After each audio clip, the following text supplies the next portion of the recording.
आवडीचं, सगळ्यांच्याच आवडीचं असं इंडोर प्लांट लावणार आहे, मॉन्स्टेरा. मी हे ऑनलाईन मागवलं होतं आणि मी हे असंच जवळजवळ आता आठवडाभर पॉटिंग न करता असंच त्यांनी जसं पाठवलेलं आहे त्याच फॉर्ममध्ये मी सावलीत ठेवलं होतं बघायला की ते कसं होतं. कारण जेव्हा ते आलं तेव्हा हे थोडं पिवळं झालं होतं, त्यामुळे I was kind of worried की काय होणार आहे. पण नंतर जेव्हा मी आठवडाभर हे असंच ठेवलं तर इकडे छोटे छोटे स्प्राउट्स निघालेत, तुम्हाला मी दाखवते.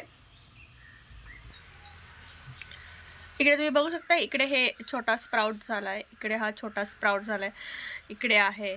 या अर्थी हे झाड व्यवस्थित आता होणार आहे. तर आता मी त्याला म्हणजे ते होणार आहे ही एक गोष्ट, आणि हे आता माझ्या वातावरणात ॲडजस्ट झालेलं आहे, हे फार इम्पॉर्टंट आहे. त्यामुळे आता हे ॲडजस्ट झाल्यामुळे मी आता हे पॉटिंग करते आहे. तर ह्याचं आता आपण पॉटिंग मिक्स बघूया.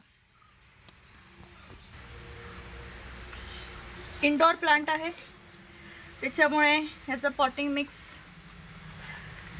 असं असणार आहे की मोस्ट ऑफ द थिंग्स त्याला इंडोरच मिळतील.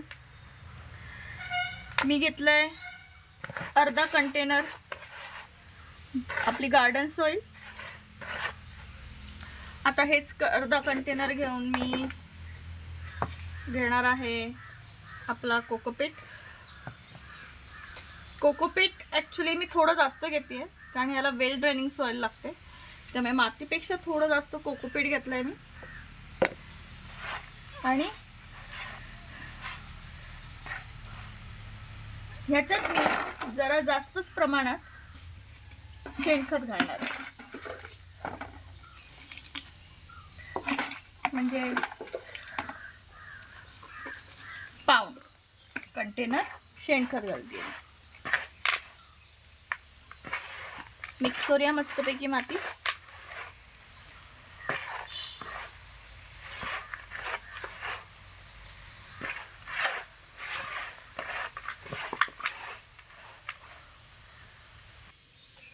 माझी माती तयार करून झालेली आहे. आता ह्याच्यात मी बेस भरून दगड टाकलेले आहेत. ह्याच्यात आता मी हे पॉटिंग मिक्स टाकते.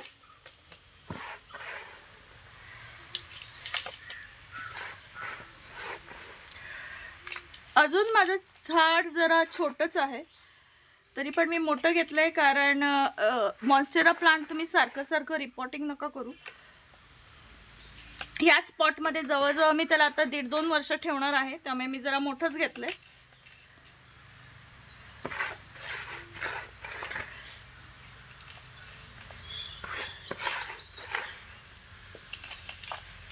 एवढं भरलं. आता मी हे माझं झाड घेते. हे जे आहे त्याच्यात मी हळू अलगद काढूया आपण.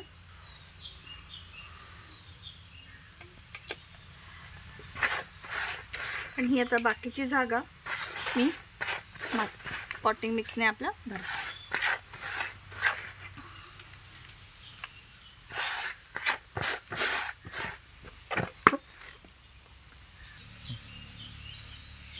तर आता मी असं व्यवस्थित कव्हरअप करते याला.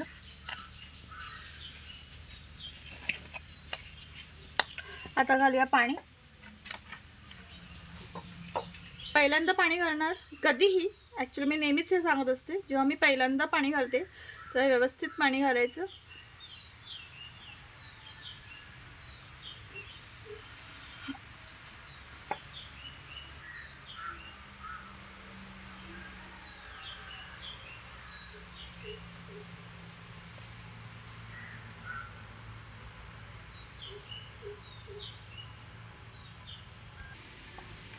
तर आता हे असं व्यवस्थित झालेलं आहे. आता मी हे जरा व्यवस्थित असं दाबते.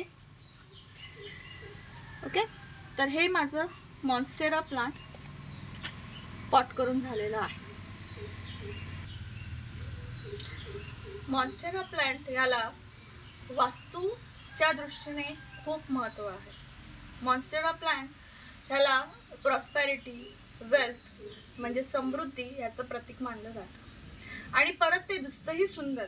तुमच्या घरातला जो कॉर्नर असेल जिथे हे मोठं मॉन्स्टेरा प्लांट केवढं सुंदर दिसत असेल हे तुम्ही विचार करून बघा. आता ह्या बाबतीत घ्यायची काळजी. सर्वात पहिली गोष्ट, जोपर्यंत ह्याचा वरचा 1 इंचाचा मातीचा थर ड्राय होत नाही तोपर्यंत ह्याला पाणी घालू नका. कसं आहे ना, मॉन्स्टेरा प्लांट लगेच दाखवतं की त्याला पाण्याची कधी गरज आहे. जसं लेट्स टेक फॉर एक्झाम्पल, थोडी पानं त्याची निस्तेज दिसायला लागतात जेव्हा त्याला पाण्याची गरज लागते. तसं जर दिसायला लागलं की तुम्ही पाणी घाला, तर वारंवार दररोज पाणी घालायचं. कारण एकतर ते इंडोर प्लांट आहे, त्यामुळे त्याचा पाण्याचा काय म्हणूया आपण, ते इव्हॅपोरेशन उन्हामुळे होणं फारच रेअरली होतं. त्याच्यामुळे तुम्ही ह्याला जशी त्याला माती तुम्हाला अगदी सुकी वाटली की तुम्ही त्याला ते पाणी घाला. दुसरी गोष्ट, फर्टिलायझर हे 1 महिन्यातनं एकदा घाला, कारण हे मातीत नसणार आहे आणि ह्याला डायरेक्ट सनलाईट पण नसणार आहे. त्यामुळे त्याला एकदा फर्टिलायझर घाला. आता फर्टिलायझर म्हणजे तुम्ही गांडूळ खत किंवा शेणखत घाला असं मी म्हणत नाही आहे, पण तुमचं जे किचन वेस्ट आहे ते तुम्ही बारीक करून ह्याला घालू शकता. किंवा तुमचं चहा पावडरचं पाणी जरी आठवड्यातनं एकदा घातलं थोडं, तरी ते बस होईल. तिसरी गोष्ट, ह्याला काही खूप लाईटवाला स्पॉट पाहिजे असं काही गरजेचं नाही आहे. तुम्ही जर ते अशा ब्राईट स्पॉटमध्ये ठेवला तर ते नक्कीच छान होईल. पण जर तुमचं असं कुठलं असं कॉर्नर असेल की जिथे लाईट कमी आहे, तिकडेही ते व्यवस्थित वाढेल. मॉन्स्टेरा प्लांट हे बऱ्याच वेळा हॉलमध्ये एक सुंदर कॉर्नर जो असतो तिकडे ठेवलं जातं, कारण त्याने लुक पण घराला किंवा लिव्हिंग रूमला खूप छान येतो. आणि सिन्स त्याचं मेंटेनन्स फार कमी आहे, त्यामुळे ते टिकून पण राहतं आणि सगळ्यांचं आवडीचं पण आहे. तर असं हे मॉन्स्टेरा प्लांट आहे. तुम्ही नक्कीच तुमच्या घरी लावा आणि तुमचं लिव्हिंग रूम मस्त सुशोभित करा. तर भेटूया पुढच्या रविवारी.